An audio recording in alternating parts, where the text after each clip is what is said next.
Okay, everyone, good evening. We're going to get this show on the road because we have so many good poets to hear from tonight. So I want to thank you all for coming to Majors and Quinn this Thursday evening. My name's Annie. I'm the events coordinator here, and we're going to be hearing from 3 poets, and the conversation is going to be moderated, emceed by Marya Hornbacher. If you are interested in purchasing any of the titles you're going to hear from tonight by Kate, Gale, Shaiye, or Michael Kleber-Diggs, we have those for sale. They are on the glass countertop that you passed on your way into the store, so you can head that way after the reading. Shaiye and Michael and Kate will be glad to sign them, and also they are going to be hanging out for a little bit after, but we also have a couple things happening. If you are breaking fast tonight, there are some snacks provided by Shaiye, so if you need that at 8:05, there will be some there. And I am just going to introduce our MC tonight, Marya, and then she's going to take it away. So once again, thank you for being here, thank you for your support, and on with the show. Marya Hornbacher is an award-winning journalist, essayist, novelist, poet, and the New York Times best-selling author of 5 books.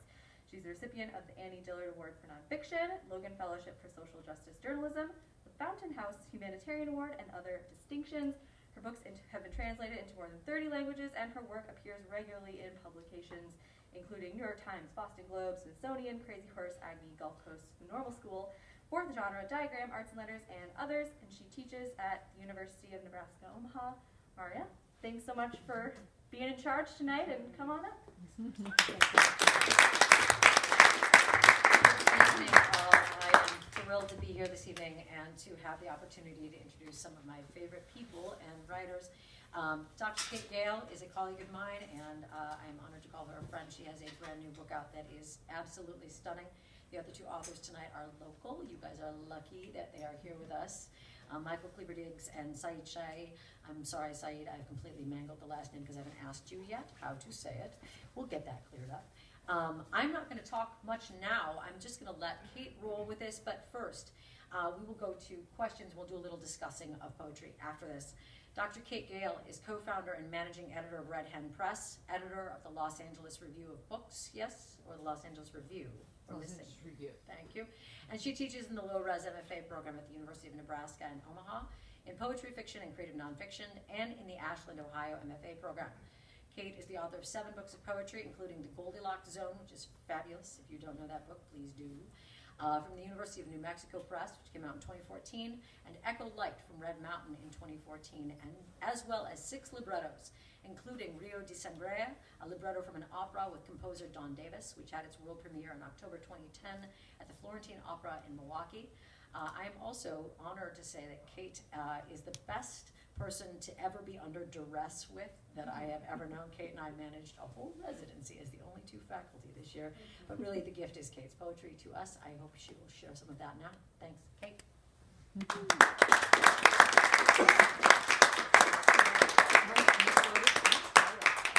Yeah, okay. Let's roll. I'm going to talk more than that.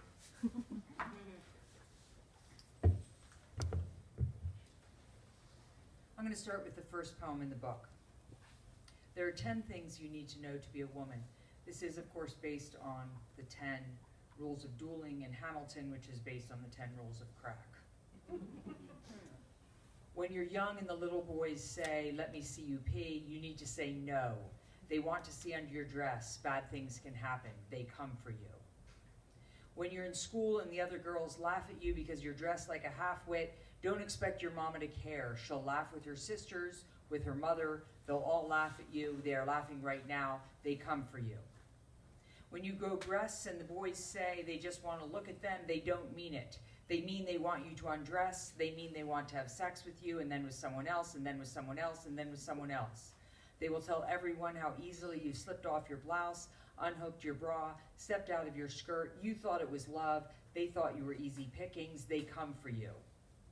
In college, at the parties, if you have a drink and then another, his penis will slip inside you, and if you have had too many drinks, so many penises will slip inside you. It will be a party of penises inside you, a memory of penises, a throwdown of penises, and you will try to stand afterward. You will try to walk. You will hear them laughing. They come for you.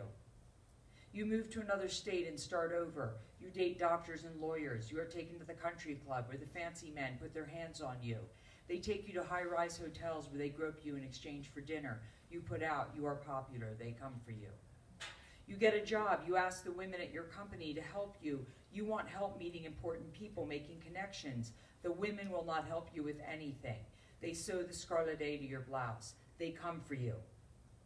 You get married and then you get a divorce. You hope the women will invite you to meet their single friends. They do not want you alone with their husbands. They don't trust you with their boyfriends. When you try to talk to their men, they come for you. The only way you could avoid attention is to get fat, but you live in a city where fat is not permitted. For a few years, you let yourself get a little bit fat, and you have a few more friends. You have a fat boyfriend. Then you join a gym and lose weight. The women turn on you. They come for you. You could become religious, talk to God, become a Jesus lover or a God follower, and there in church, maybe the other women would like you. The other men would assume you aren't about sex. Don't people pretty much stop having sex once they join a church? You attend church one Sunday. Everyone can see you are a fake. They come for you. You are a motherfucking skinny-ass bitch.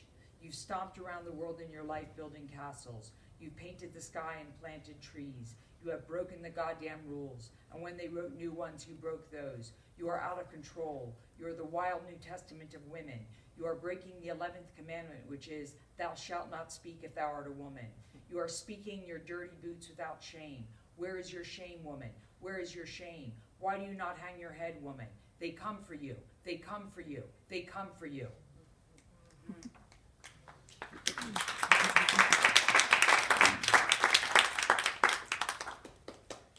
So obviously shame is one of the main themes in this collection. I'm very interested in how much shame drives everything women do. So this one is called Tall Poppy. It's based on the Greek idea, you see this going on in Ukraine right now, that when you go into a town, you kill off all the most important people, and then you can control the town. Tall Poppy. She walks around with her head in the air like she's somebody. Who is she? She came to town, built a library. Who cares? Who needs a library? We have our own books. We have our own parties. She's never invited me to one of her parties. Well, she invited me once. Once I got there, she never talked to me, never offered me a glass of wine. Her brain must be a crowded little place telling her, you're terrific. She's fallen flat on her face now. She'll be down for a while. I used to think I could help her. I wanted to say, slow down, do what I say, you'll be okay. I wanted to say, keep your head down. In this town, they'll eat you alive. But she kept laughing and marching around like she knew everything. Now that she's flat on her face, I hope she learns her lesson. I hope she learns to keep her mouth shut. She thought she was the tall poppy around here. People like her get their houses burned down. They get stung by a buzz of bees. Their heads are cut off. Goodbye, tall poppy.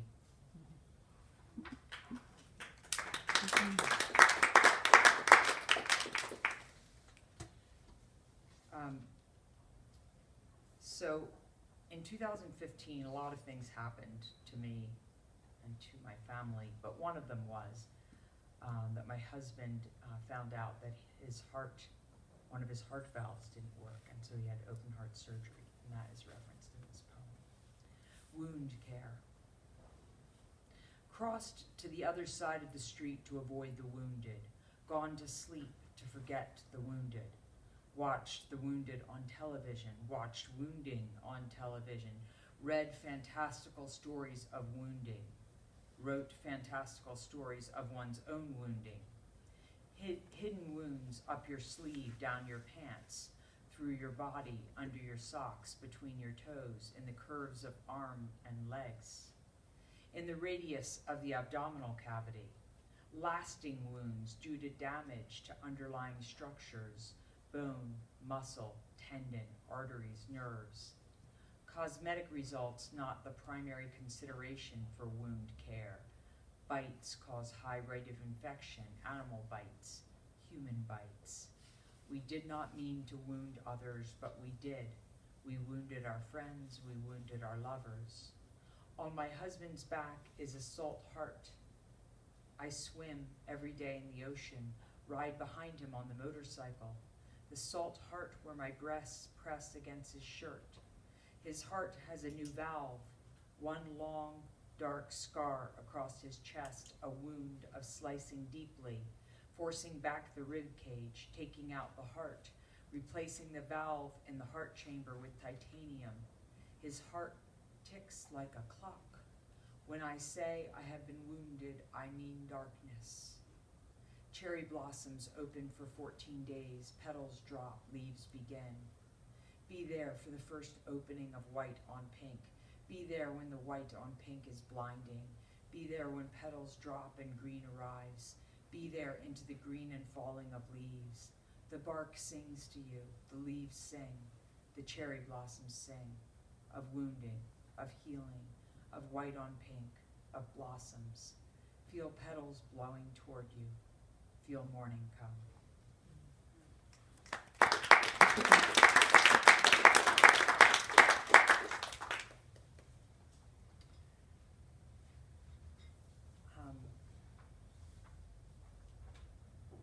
So, two last poems.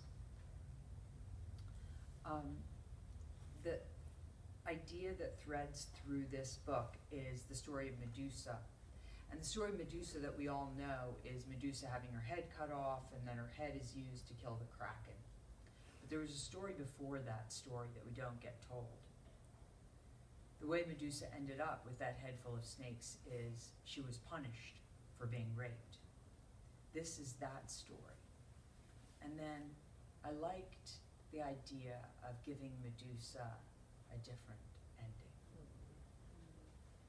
Those who loved Medusa. You, Poseidon, came to me in the temple. I laughed at suitors, men in love. You said I was a thing of beauty, a cup for love. You smashed the cup, you poured the wine. In Athena's temple, you raped me on the floor.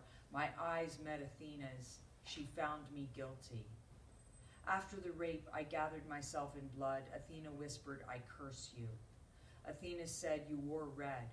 Your skirts rustled. You smiled. Your hair will rustle. Your face will be unforgettable.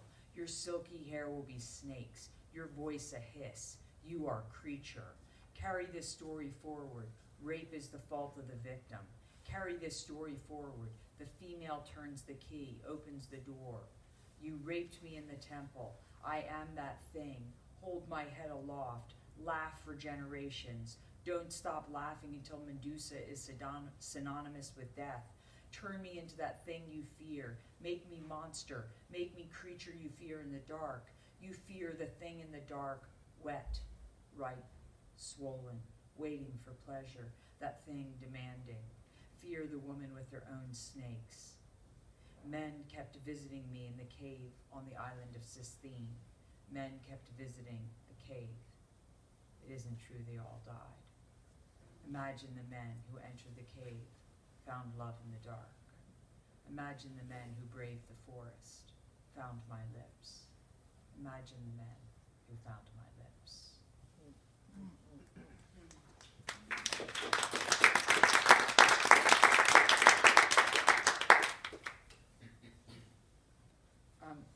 So this last poem is called Stumbling Toward Grace.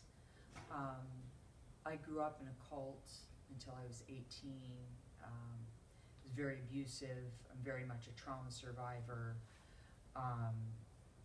But then I decided to start a press in the unlikely city of Los Angeles.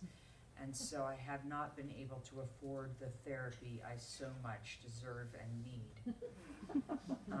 So I've written a few poems in which I have imagined myself in therapy, and this is one of them. For those of you who have been in therapy, feel free to remind me afterwards if this is not at all how therapy. So this is me talking to my imaginary therapist. Are you thinking of killing yourself? I'm not sure. I don't think so. Would you like to go on living? No one wants me to live. No one. Okay. My husband and children want me to live. No one else. Well, now that you mention it, I have 11 friends who want me to live. 11's a good number. So you want to stay alive for the 11 people and your husband. And how many children do you have? Technically 2. Why technically? I have 2 stepchildren who are adults. They may want me to live. But your children and husband definitely do. Absolutely. No doubt, I'd swear on it. Of course, sometimes my husband is annoyed with me, but he still wants me to live. Good to hear. He wouldn't want you to end your life. No, it would bum him out quite a bit. Cheer up after a few months, of course. He'd be out dating and he'd find someone easier to deal with. Most women are easier to deal with at first, but then we all turn out to be whiners. Of course. So you are going to live, probably. Things are bad now, but they might get better.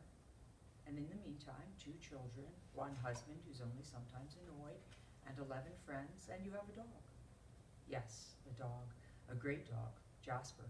I'd stay alive for the dog alone. That is good to hear. So what happened? Can we talk about it? We're supposed to listen and act wisely. I did neither. And then a number of people wanted me dead. I see. But they didn't actually come after you to kill you. No, they just wished me dead. What you want is what matters. I don't know what I want anymore. What did you do to annoy these people? To make them wish me dead? I wanted to be a defender. Instead, I was a heckler. What would you like to do? I have this one life. To build the cathedral of the soul. To rebuild mine like a small chapel. A single flower. A bell. A boat. A slip of paper with one perfect poem. A singular line of prose. Knees on the ground, planting a row of corn. A trembling ascent of a pyramid. A bird. A grape. A perfectly poured cup of tea. I have my life to work on this single thread. There is unrestrained stupidity and there is grace. In my dreams, I stumble toward grace. Thank you.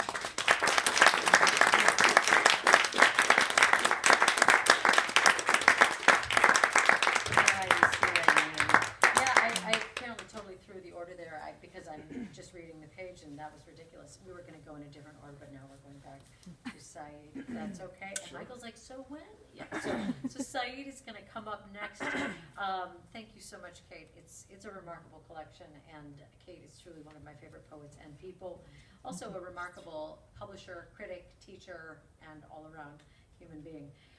Saeed, can you help me with this last name, please? Shaiye. Thank you. Give it to them again when you come up. With a name like mine, I have no business messing up yours, and I apologize. Thank you. Saeed is an autistic Somali writer and photographer from Seattle who lives in Minneapolis. He is a disability storytelling graduate assistant with Minnesota Transform, which is an incredible organization, wherever he went. He has published in Pithead Chapel, 580 Split, Entropy, Diagram, Rigorous, and elsewhere. His debut book, Are You Borg Now? Really Serious Literature 2021 was named a Minnesota Book Award finalist in Memoir and Creative Nonfiction, and it is an incredible book. Are You Borg Now is one of the most interesting genre-transforming books that I have read in years and years, and I loved it, and I'm excited to introduce Saeed. Thank you.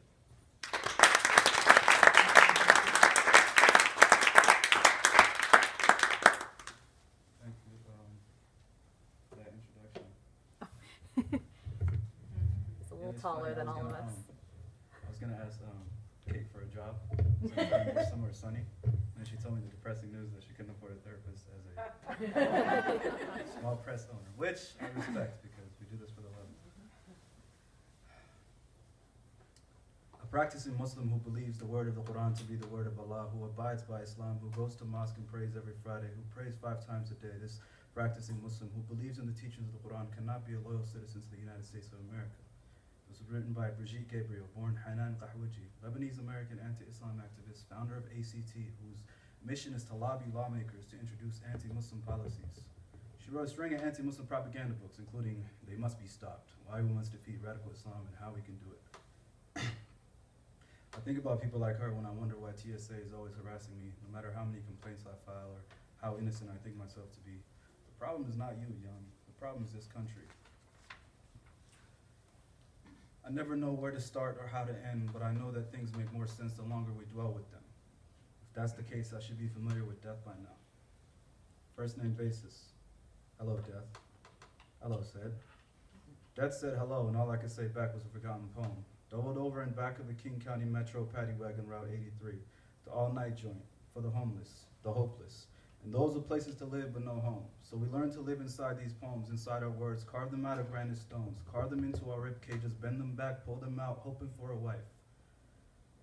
I used to dream of wives, plural, children, something more than this solitude, but then I realized the Seattle in me is a depression in me, which has turned to blood, and now my blood cells are gray, like Kevin Young's book, and now my blood cells are black, like Jay-Z's album, and now I've died, my blood cells are white, like Joan Didion's book, like Joan Didion died, and when she died, my dreams of writing essays died with her.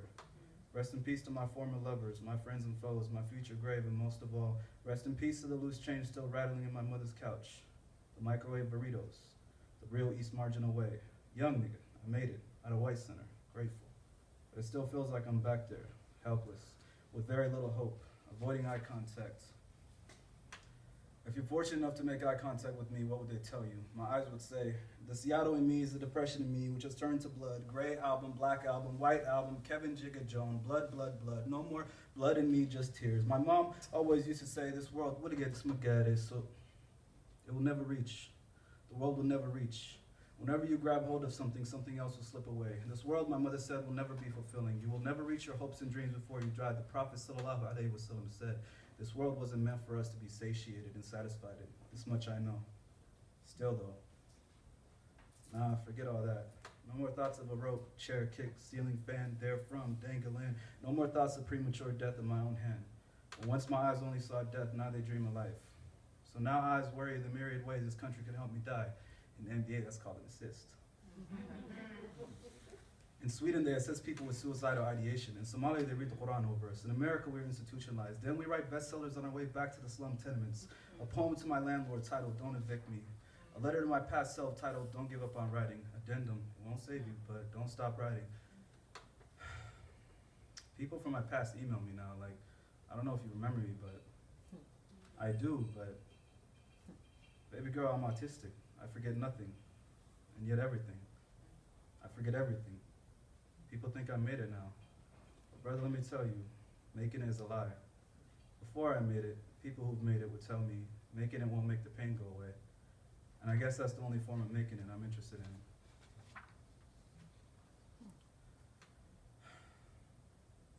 My people show love with money. Money has never moved me. Ergo, my people don't know me. Have never moved me. Have never known how to love me. And as much as I hate money, I am for my people. And my people's love of money drives me to hate my people. And the parts of me that remind me of my people, the money, the people inside the money, the hate inside the corpses of white men plastered across our money, even in Africa, even in America, even the abstract.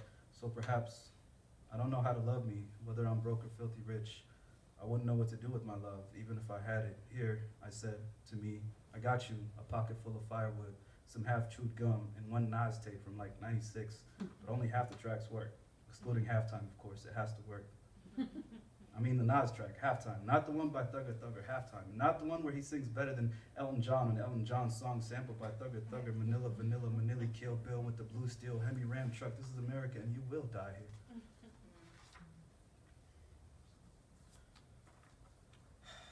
This one is a tribute to a good friend of mine, Tongo Isa Martin. It's called Heaven is All Goodbyes, but I hope it's soft. Softness of skin, softness of thought. Call me soft and I'll send you a heart. Emoji, no fisticuffs. Enough pain in my life. People used to call me soft and I'd be ashamed. Now I call myself soft, a word I reclaim. Autistic, sensitive to everything. Autistic, we don't speak the same. Autistic in every poem I sing, every song I cry, every tear I use to wipe the ink smudge from my pants cuff. Drowning in words, living for life. Heard it once told that life is wasted on the living, and death isn't something we should dwell on. All I can say is my life exists right on the fence between hope and hopelessness. It's like a seesaw, being autistic, always expecting meltdowns, sensory overwhelm, need something soft to calm me down. But the good Lord blessed me with soft skin, so I correct myself for comforting. My masseuse 20 years in the game once said I had the softest skin. the softest skin she'd ever felt, like velvet, like felt. I took the compliment, but deep down I knew autism was to thank. Autism is my connotation, but what's a shorter word for connotation? How about, bro, pass me the cream cheese and a light, pass me the hookah and a Sprite, pass me the fatty food which brings to stomach such delight, and if you can spare it, pass me peace of mind. Two lost lovers stuck between time, and the metronome hangs over us all, ticking, talking, clicking, clocking, thinking like this doesn't come around too often. Life, I mean, it's more precious than we can know. Bombs over Baghdad, bombs over Double, bombs over Kiev, bombs over the Kurdish Peshmerga. Young nigga, ever a learner. Never have I clutched a burner, that's a lie. But I was born in the land where AKs are cheaper than pieces of sand, and sand is all we understand. The sun is all we have. The blackness of our skin protecting us from it. White people colonized Africa, but 400 years after the Dutch erected limp castles in South Africa, they're still walking around with skin peeling off in the sun. They can't even protect themselves from the sun, but we're the inferior ones. Anyway, none of that matters anyway. I just pray I get to see heaven one day. Wish heaven on earth for all my people. Wish heaven was easier to get into. Wish we didn't face so much pain. But as the Prophet ﷺ once said, the road to heaven is paved with hardship. The road to hell paved with ease. So if this life is any testament, heaven just might be in our future. At least that's what I hope. And hope is all I have these days. When nights turn to day, turn to nights again. When the blood moon serenades my waking dreams. When Larry Levis's ghost writes living poems in Fresno. Modesto takes the form of dirt devils, sand tornadoes. Uses wind to carve poems about nothing into nothing. And migrant farmers step over his still beating words as they pick fruits we toss out of fridges. I got cousins back home who've never seen a strawberry. I don't know what that means, but I should probably cherish the taste, at least while I have it. Lord knows they could be on their way. Shit, I think they're knocking on my door right now. No knock raid. Ain't that how the last brother got tased? I mean shot. Shit, I mistook guns for tasers. Ain't that what they said about the brother they killed before that brother? I thought it was a taser, a 9mm Glock taser. This is Minnesota. All we export is frigid ice and police lies. Murder too though. We export a lot of murder here. Shit. Wonder what they'll say about me. Shit. I hope I'm not next. But every traffic stop is potential death. And the land that never quite making rent. This place is hell. But that's not a bad thing. Remember, hell leads to heaven. And heaven is all we have to keep us going. Heaven is all we have. Heaven is all goodbyes. But I hope heaven is softer than this life. And I hope I get to see you on the other side. This one is called Wanlume.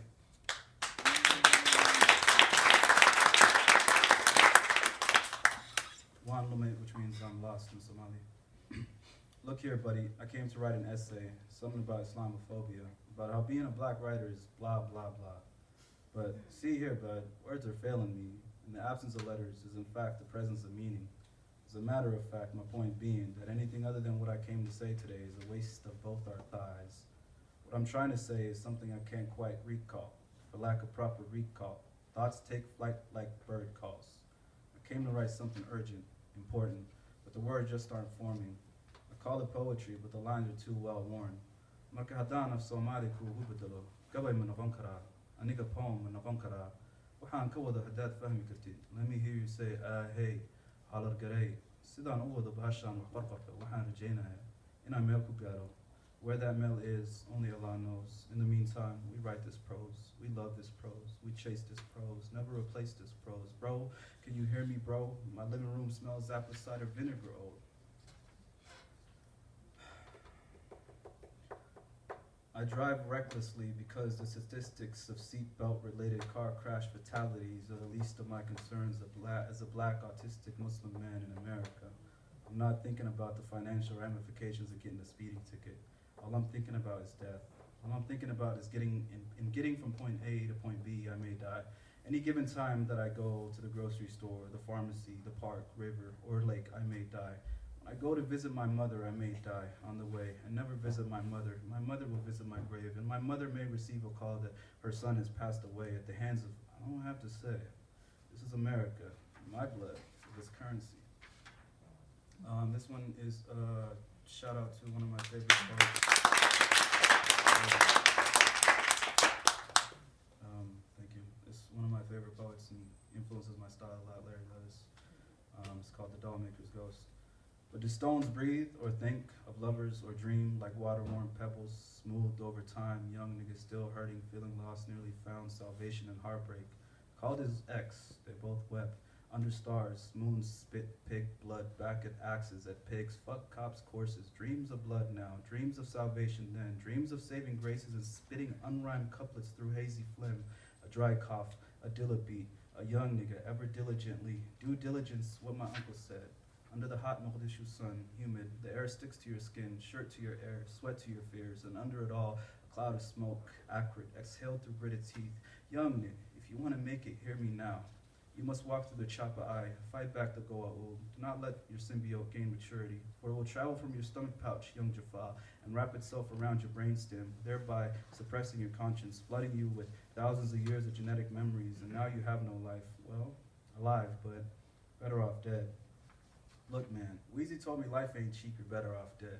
And all the caffeine in my system, all these uppers and downers, melatonin helps me sleep, but robs me of dreams, and when I'm awake, I sometimes wish I was asleep forever, rich forever. But it wouldn't solve any of my problems in this life, or the next, especially the next. Sometimes the dreams come to me in the form of people who walk into my life, my next life, like they don't matter, like I don't matter.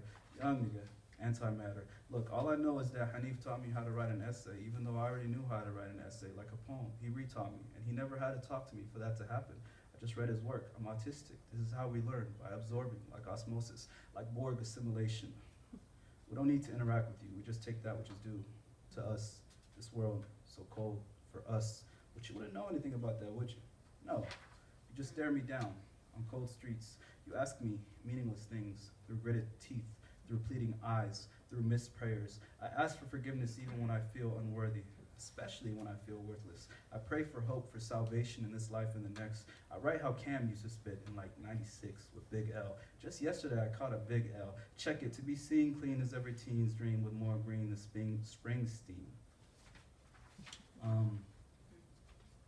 Within... I don't like applause. Within the space of a constructive book, I smile and breathe easily. Alhamdulillah, there is no wrong way of being here. There is only here. I'm swinging in my hair. I'm a single man in America. All I have is sexual frustration and hunger. You were loved more than me is an easier thing to accept than neither of us was loved the way we should have been. Our people only want to be entertained by a burning ship. They don't care that there's people burning on that ship. And sometimes I forget, and then I remember, and then I slow down, and then I linger and simmer. And now I'm here, staring at the clock, 1:39 a.m. Before my people became businessmen and refugees, I don't know which one is worse. We were poets. We were poets and then we became this. Our ancestors must be crying in their graves. I know I cry for our heritage, and other poems we'll never write because we're too busy trying to upwardly assimilate while our children dry, rich, empty deaths in this country of cold, degraded excess. Hold me close to your chest. Burn this memory until you forget. And I'm gonna close it out with this one. Patriotic fervor killing me. I throw up gang signs that only I recognize. White pussy won't save black lives. Lunch counter protests, young niggas hopeless. 20 years of the same old mess. Klan rallies are actually police rallies, or actually black-skinned white politicians selling us out once again. And once again, immigrants stand in line screaming American dream. Just the other day, I seen a Pakistani man in the airport. Long, flowing two-piece stole, even longer beard, Muslim cap, a kufi. His face mask, American flag, as if to say, I am one of you. Do not stop me, TSA. I too shout USA. I am America. I am a Ford pickup truck. I am NASCAR. I am America. I am not a terrorist. Look at my patriotic fervor. Look at my patriotic fervor. Let's get those shithole countries and take back our safety. Never mind if you drop bombs on infants but miss their infantry. We won't forgive, nor do we forget. 9/11 was yesterday. Send them back to hell, all of them, even me. And the irony is that none of this performative patriotism will save them in interrogation. Shit, why bother? Why not just accept the fact that you've been scared your whole life of being seen as too Muslim, too ethnic, too anything? And now you're looking like a damn fool, walking around this airport in your silly American flag, bulletproof vest, face mask. You'd give your life for this country, huh? This country don't give a fuck about you, bro. So kick back before you feel the kickback of a 12-gauge to your dome. Shrug emoji. And so it goes. Thank you.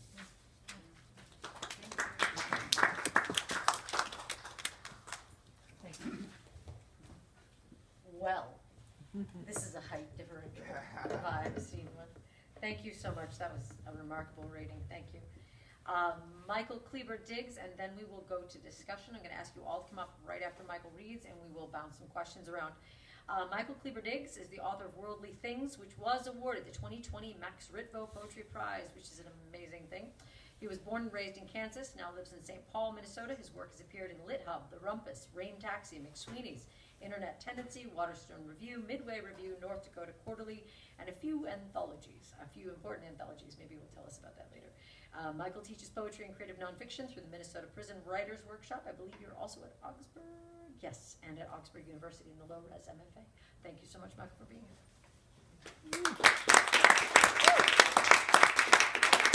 Hello. Thanks for having me. Thanks for that lovely introduction, Kate. Beautiful. Saeed. That was spectacular. I have 4 poems about fatherhood. It's just what I was feeling earlier today. One of them's new. Like I was typing on it 5 minutes before I drove over here. Who knows how that's gonna go. After you left, the weight of your absence became a black hole revolving around my memory of you. Itself a black hole. Wavelets wrinkled the sheer sheet of space and time. Father, the loss of you is a planet orbiting what might have been. I cannot say if the emptiness is a grand celestial body or a vacuum so complete nothing can escape. I know these forces have mass and motion that bends, calls in, ripples fabric, distorts the pace of light for 1 billion years.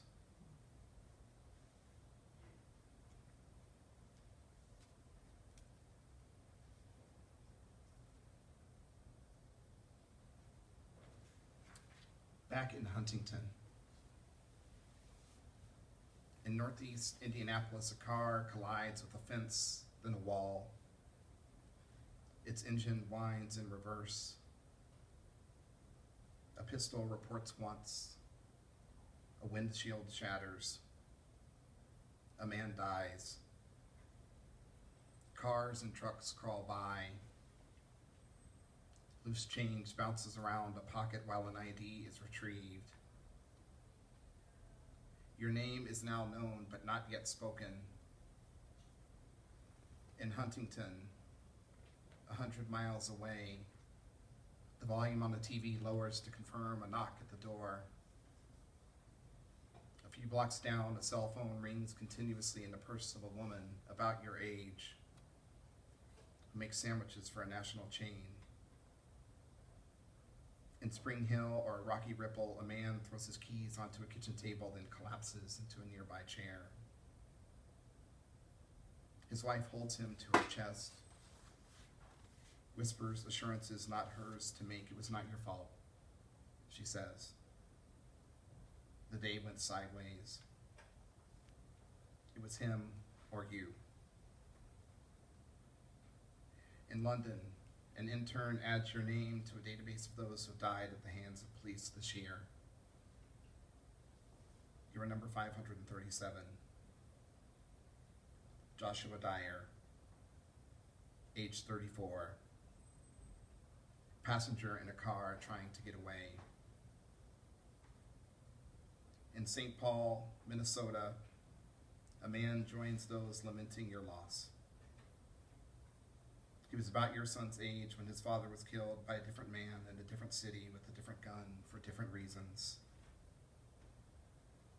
He imagines your mother sedated now, television off, resting when she can find rest in the same small living room where you played guitar for her 4 years prior. He imagines your son's mother still wearing her restaurant uniform, kneeling down by your boy, age 5. She's trying to breathe through it and be strong for him as she describes what cannot be explained. The man in St. Paul imagines a point in the distant future, back in Huntington, on a pleasant June day, when your son says, "Mom, tell me about Dad," and his mother will stop doing whatever she is doing to repeat her truth, and she will know it, and know it. Your father loved you a lot, she'll tell him. He was tall and thin and handsome. He wore his sideburns long and thick, but kept his hair short, like yours. He had the warmest eyes, so blue, and one eyebrow that went up high when he smiled, which he did often. He loved music. He loved playing it. He listened to it all the time. Your daddy made mistakes. We all do. But what happened to him was not his fault, she'll say. And by then it will be true. I'm pretty sure she'll add. Because it will matter to her to say it out loud to him every single time. I'm pretty sure you would have liked him too.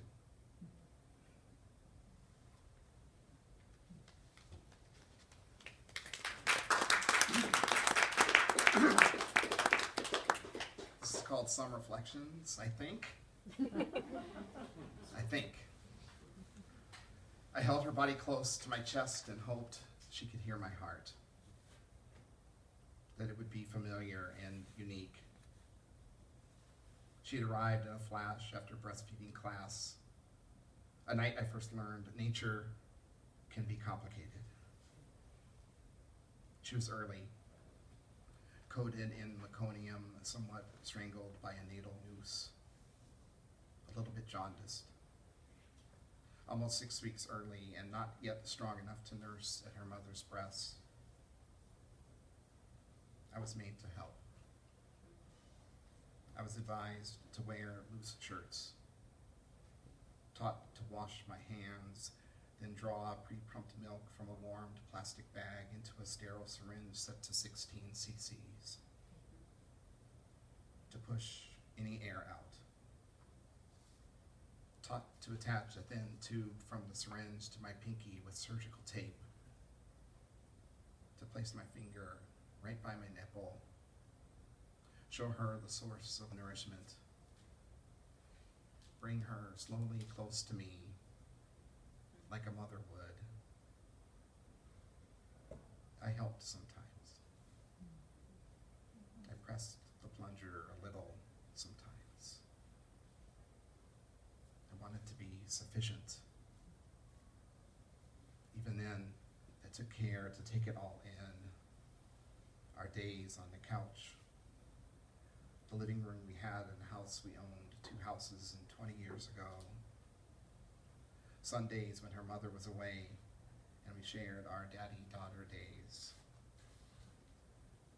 I made sure to remember nesting her in a nursing pillow, how it curved in on itself like a sleeping doe,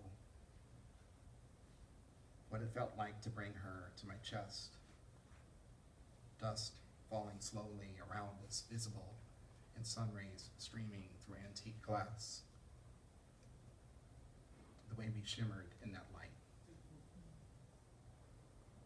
The goal was to make myself unnecessary,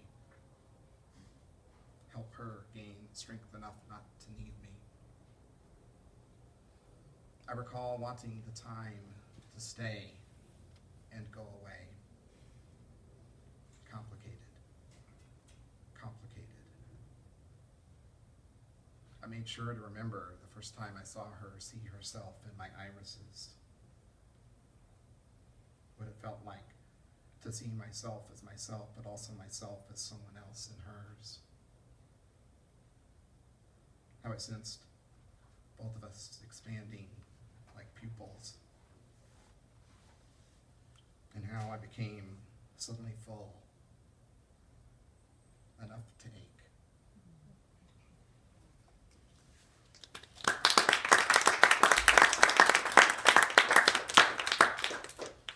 Coniferous fathers. Yes. Thanks again. I have a dog named Jasper. What are the odds?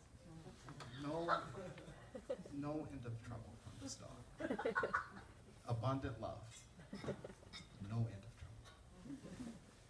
trouble. A pleasure to be with you all. Thanks for coming out. Coniferous fathers.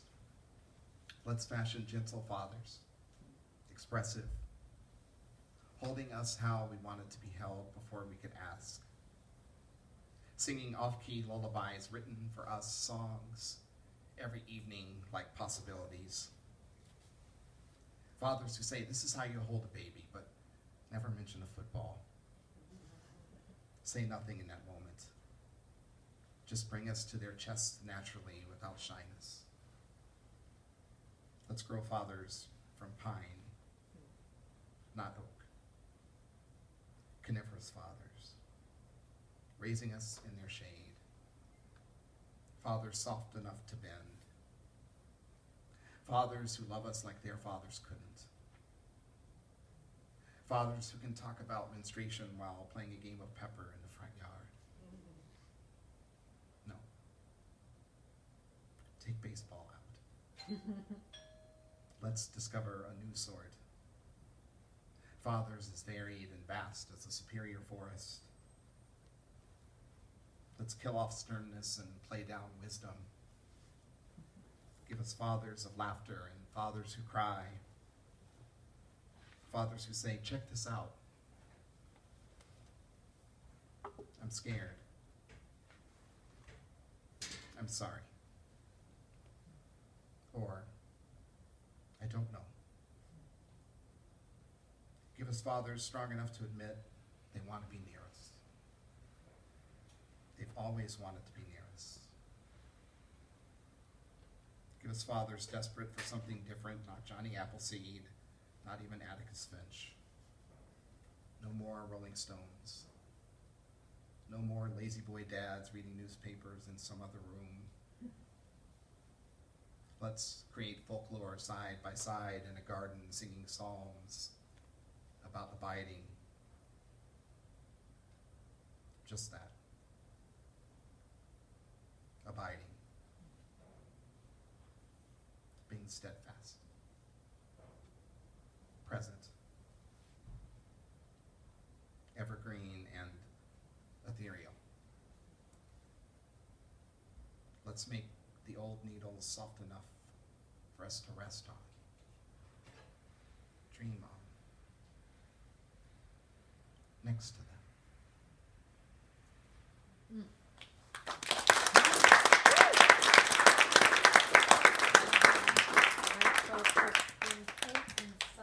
Up here if we could. Thank you. And the mics are under the chairs. Yep, perfect, Mics are under Michael. the chairs. Now for this conversation, I'm not going to crane my neck, so I'm going to have my back somewhat to this crew over here. If you don't, I'm sorry about that. Or I can move this business right out of the way, which is sort of my inclination. Josh, would you mind grabbing this for me? Thank you, babe.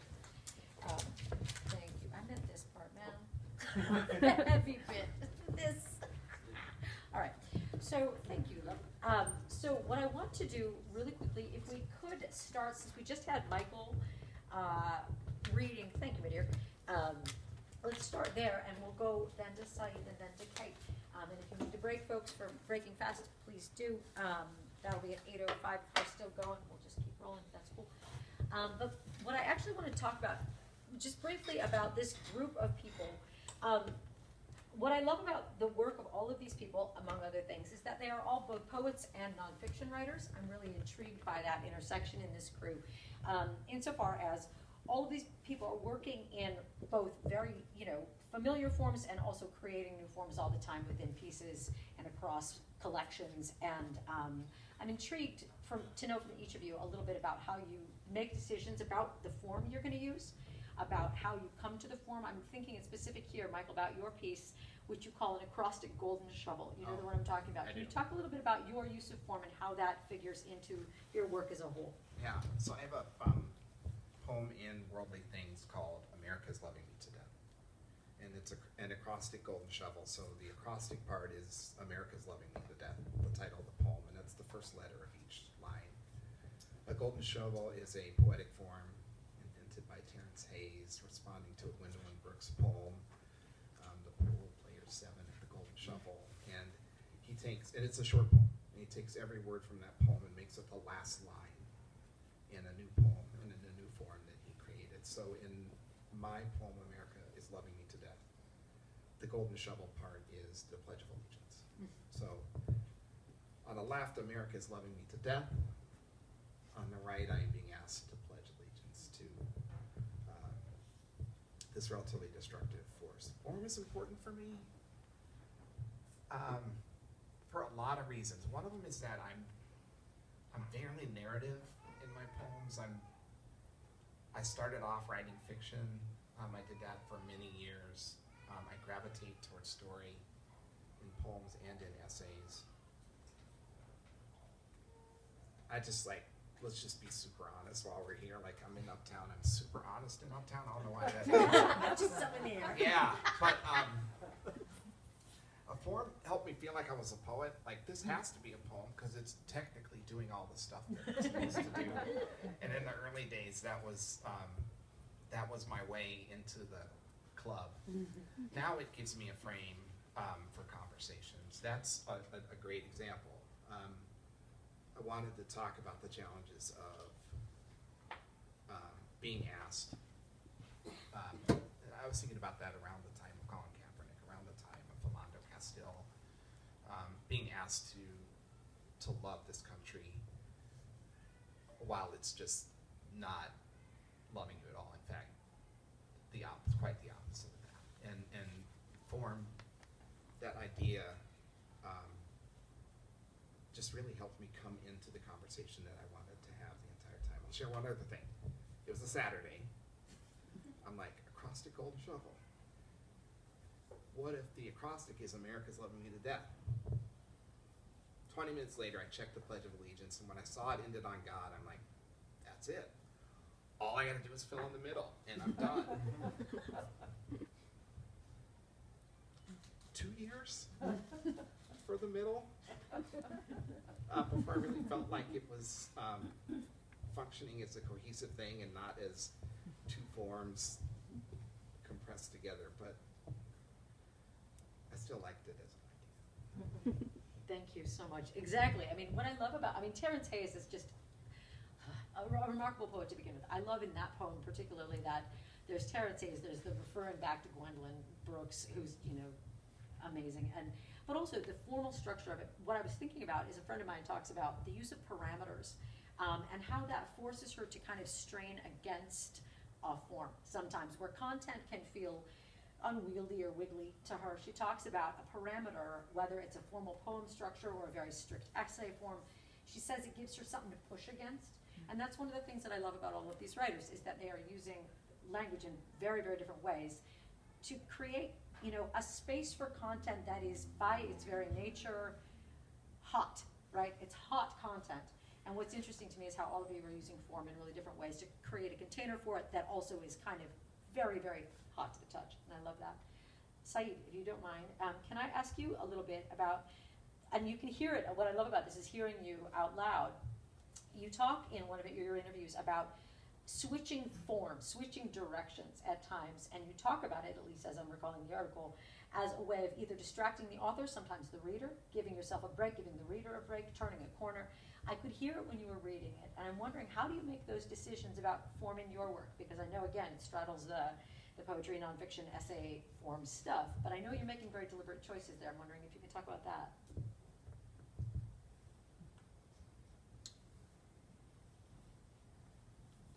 So,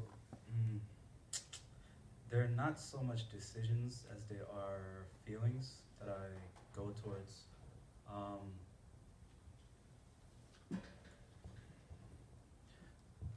So it's funny, Michael. I've never been able to. For a long time I thought I wasn't a poet because I couldn't do forms. Like I literally could not figure out how to use forms or to make work using like a predefined form. It always felt like they were constricted and boxing me in and like killing my creativity. And that's one of the beautiful things about writing is that there's so many different ways you can engage with it, and that every mind is different. So every mind has a different approach to writing, and it's all going to be beautiful at the end of the day, and help save lives, all that good stuff. For me, learning, I always tie everything in with autism because it's finding it out has been a game changer for me. I only found out like about a year ago, and so I have a friend here in the audience, local poet Chris Martin, beautiful human being, amazing writer. He runs this organization called Unrestricted Interest, and yeah, that's him right there. He's trying to hide. This organization called Unrestricted Interest, and ostensibly it's an organization designed or that caters towards teaching poetry to autistic kids. But the thing is, it's very difficult to teach anyone something that they feel like they don't want to do. And so that's the reason why one of the reasons why it's called Unrestricted Interest, because a big part of being autistic is learning. We have special interests and we dive into them, and writing just happens to be one of my special interests. And if you allow your mind to go do a deep dive for like 4 hours into whatever you feel like doing, you end up coming up with some fun things. And then when you come out on the other end of it, like 3 days later, you get your energy back and you're like, not high on writing anymore. You can see some fun things that happen. But for me, form has often been a debilitating thing. Just like filling out a form for anything, a job, whatever, really kills me. And allowing myself to really just let my mind wander and do what it wants to do, and to learn to trust my own voice more has been one of the ways that my writing has quote unquote improved over the years, or I've fallen more in love with my writing over the years because I've learned how to find ways to talk about the things that I want to talk about. And because so much of writing is unconscious, and because we all have very painful life stories in one way or another, when we go to write, oftentimes painful things come up, and so I needed to create barriers around that pain so that every time I engage in my special interests, it didn't leave me a depressed mess for like the next 2 weeks. So kind of developing a playful way of coming in, coming out, like bobbing and weaving like a fighter, even though I can't fight, has been, like that's been one of the ways that's really made writing exciting for me, and has also helped me like engage more with readers as well. Yeah. Amazing comments. Thank you so much. I love it when another writer admits that they're feeling their way toward the form. I'm like, thank you. Because like other people, they can do this structured business. I'm like, that's cool. I don't know how many syllables are happening here. I gotta go and feel my way toward this thing. And when I listen to people who are, for one thing, very good readers, I enjoy so much hearing them physically interpret their work. It's one of the things I enjoy about all three of these poets. So thank you very much for those comments. Kate, Dr. Kate Gale, thank you so much for gathering us all here today. Kate's book, The Loneliest Girl, is amazing. And it's been a privilege to learn from and teach with Kate. And Kate, so I'm going to go full academic on you. You know a lot about those myths, friend. And I'm curious, for you, in the writing process, how did, I want to know how you approach the mythology. Do you come at the myth of Medusa first, or did the poem come first and it found its way to Medusa? I'm like, you know what I'm saying? I want to know how you came to the myths that come up in The Loneliest Girl. I want to just actually respond to something you just said, and just say that the first thing that happens to people that reminds you that you're not part of this country, I think, is when you're handed a form and you don't know how to fill it out. When I first left the cult, I remember the first form I had to fill out was, of course, a job application. And I didn't know what to do with it. And I remember there was like your name, I wrote down my name, and then there was who to contact in case of an emergency, and I wrote down no one. And that felt kind of sad. And then there was a place for my address, but I was living in the woods, And so I put down the address of the town library, which also felt a little sad. And then it said sex. And then it occurred to me, I know I'm off subject here, that you're supposed to have had sex probably before you had a job. So I wrote down, not yet, but soon, hopefully. And I just thought that was worth mentioning, because I love that you mentioned that about forms, because I immediately remembered that forms by themselves, you know, when you are feeling foreign, right, feel very uncomfortable and remind you that you don't belong here. So that handing of the form to me was the first thing that told me I might not make it in America. I might not make it here. Maybe I should go back. Obviously, I soldiered forward, and maybe that not yet, but soon, hopefully, was part of what got me the job. Yeah.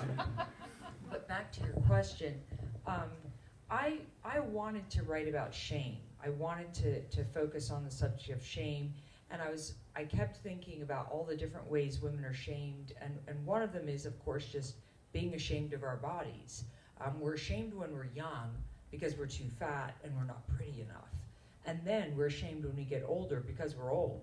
So from the beginning to the end, we're ashamed. Of course, we're ashamed of menstruating. We're ashamed of getting huge when we're pregnant. I was as huge as a house. And then while you're having children, you're ashamed of not raising them right, because, you know, they're always running around doing things they're not supposed to, right? And I have a boy and a girl, a very well-behaved girl, and my boy was a naughty boy in high school. I was a completely incompetent parent, because I had been incompetently raised and I did not develop any competency.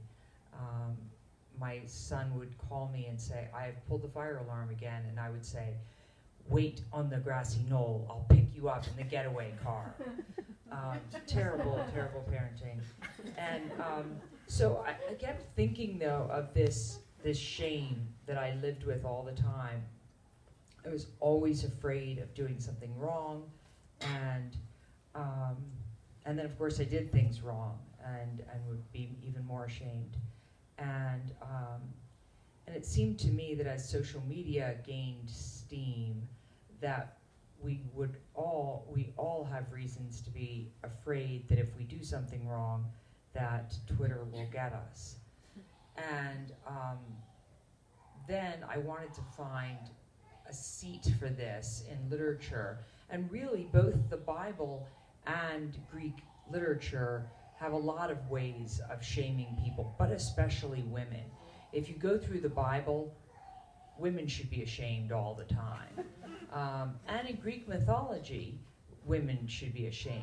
So really, the twin pillars of Western civilization are the Judeo-Christian ethic and Greek mythology. And throughout both of them, women should be ashamed. And I began to realize that we're carrying a lot of darkness. And so in my book, I tried to allow myself to enter Medusa and then let Medusa rewrite her story. Because I think that as women, we have to rewrite this story that we're in, this story in which we're ashamed of our bodies. And I see people like Lindy West and Roxane Gay really at the forefront of rewriting the story. We can't continue. We can't have our daughters be ashamed of themselves. I feel like my daughter is very proud of herself in the body that she's in, her glorious queer body.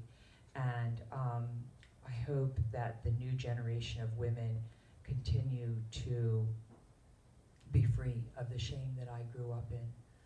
So that's what I wanted to enter with this book.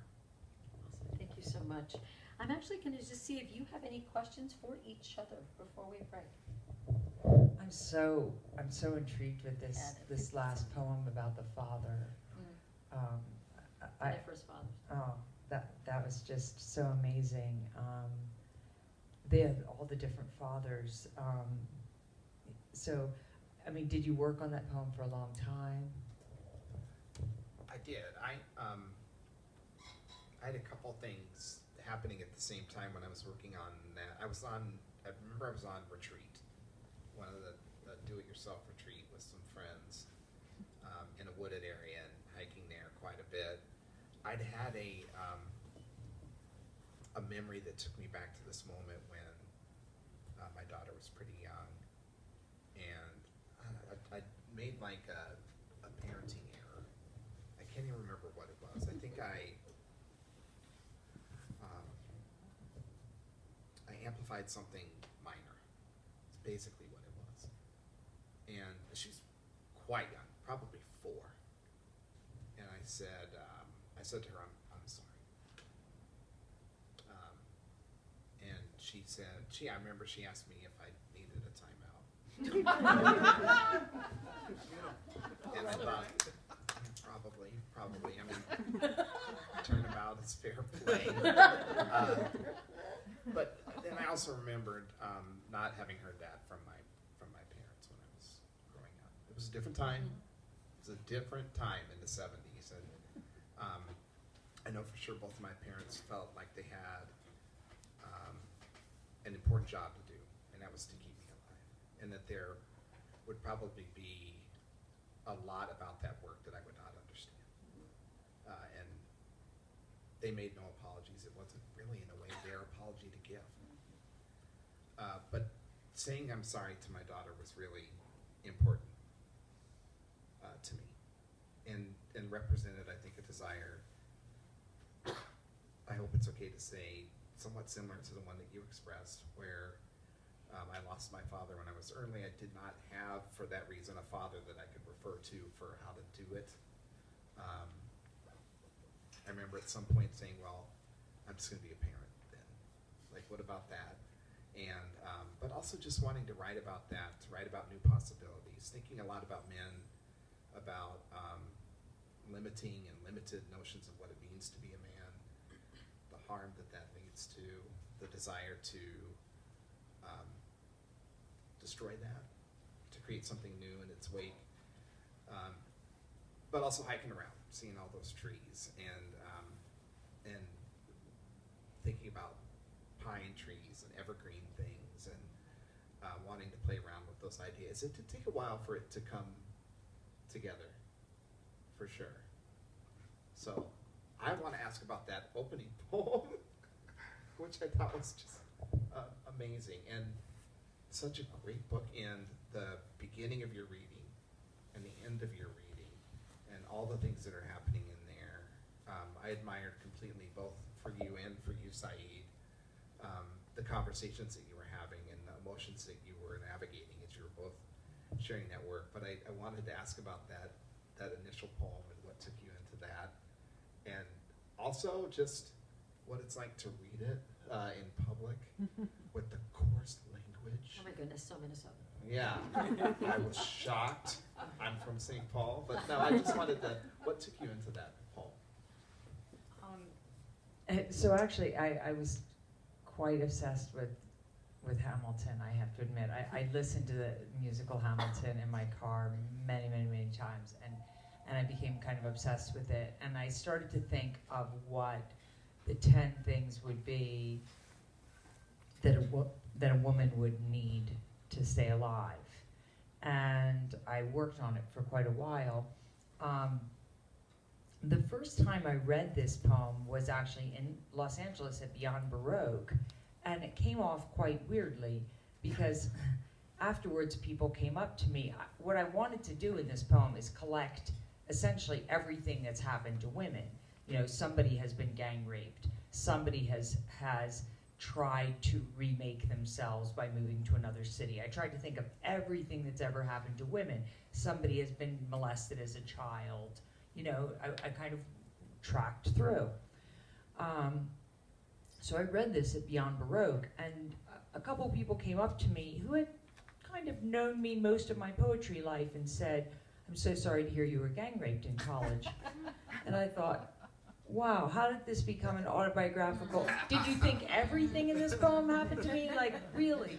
So I thought wow, this came off rather strangely, but then that never happened again. Everyone sort of got that it was supposed to be a collective poem about women. But the first time I read it, I cried. So I don't know why, but I just felt very emotional about it too. So maybe that was why they thought it was about me.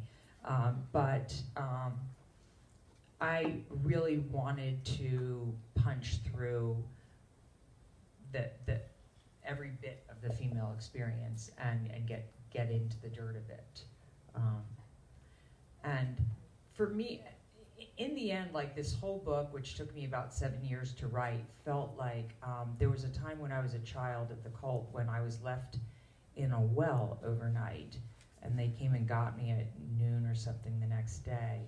And I feel like this book felt like that night in the well, like a long time down in a dark place, and then I finally came up for air, kind of experiencing darkness. Anything from you, Shaiye? You have notes for a new book over there, I think. No, I just doodling. It helps me with stage nerves.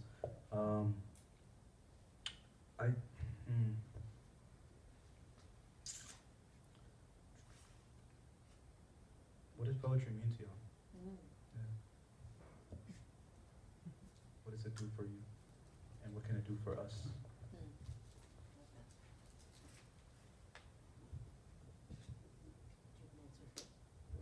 I can answer my own question? That's Yeah. wild. Because I want to know what you have to say. I want to know what you're I was going to not answer. expecting it. Shoot. We can pass it to somebody else if you want. Nah, I mean, poetry's life, man. What can I say? You know, I got the Cali cap on. I used to live in Cali. But the reason I moved to San Jose, so I'm from Seattle, grew up there, mostly, I guess. And at one point in like 2010, I had $400 in my pocket. I used Mazda Protege that I got from a door-to-door salesman I used to work with for $200 from his parents' backyard. You know, 4 ball tires and way overdue for an engine oil change or whatever. Anyway, I drove like 15 hours down to San Jose and moved down there from Seattle. Reason being, there weren't enough open mics for me to perform poetry at in Seattle. There was only like 3 nights a week that I could spit. So I was like, I need more poetry in my life. So I moved down there and I ended up living in San Jose for like a year and a half. Work as a pedicab driver on the weekends. Hung out at coffee shops all day with weird anarchist artist friends. And just really enjoyed the Bay Area lifestyle. Like I loved it. I was like, yo, why the hell did we move to Seattle of all places? Because the Bay is really where artists are supposed to be. You know, in my mind anyway. And so poetry has definitely, it's literally, quite literally, saved my human life on countless occasions. In years where I had no language for trauma and depression and all these other things that I was going through that were being forced on me by the fact that I had an underlying disability that I was unaware of, autism, which it has a lot of benefits, but if you don't know about it, and if you don't know how to live your life in a way that, makes it